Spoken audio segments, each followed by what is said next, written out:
Hawaii's only hour-long 6 o'clock newscast. Today's final budget battle attracted dozens of people hoping to secure taxpayer funds for worthy causes.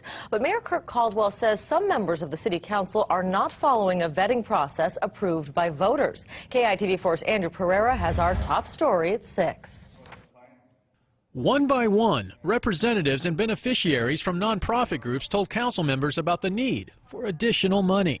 I have 3 other brothers who's locked up for a very long time, and maybe if they had the help from AFY like me, things would have been different. We do a job that the city cannot do. You cannot do everything that our nonprofits do. The most emotional appeal came from Michelle Shelko, who struggles with dyslexia.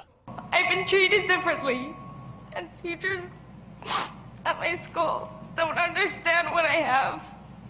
Council members were split over providing $8.3 million more in grants and aid. Councilman Breen Harimoto wanted to cut the additional funds entirely, while Councilman Ikaika Anderson had hoped to cut it in half. My concern, Mr. Chairman, is with the city's ability to pay for these initiatives in both the near and the long term. It's not an issue of the good work that they do. They all do good work. The real issue is about following the process. In November, voters approved setting aside 0.5% of the city's general fund to nonprofits, which amounts to about $5.5 million. The effort was spearheaded by Council Chairman Ernie Martin, who insisted the process for grants and aid earmarks has been open, and he never meant to set a cap for the amount of funding. When I drafted that charter amendment, it was never intended that that be the sole source of support for our nonprofit community. That was just the minimum baseline. In the end, the council approved the additional $8.3 million for nonprofits, but Mayor Kirk Caldwell says those funds will not be released. We have sent letters out to all the people who applied to let them know, don't count on the money.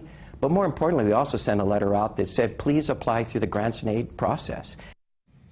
The operating budget approved by the council is $72 million more than what the mayor proposed in his budget back in March. The council also passed a $634 million capital improvement budget, about $12.5 million more than what the mayor wanted. Yunji, back to you.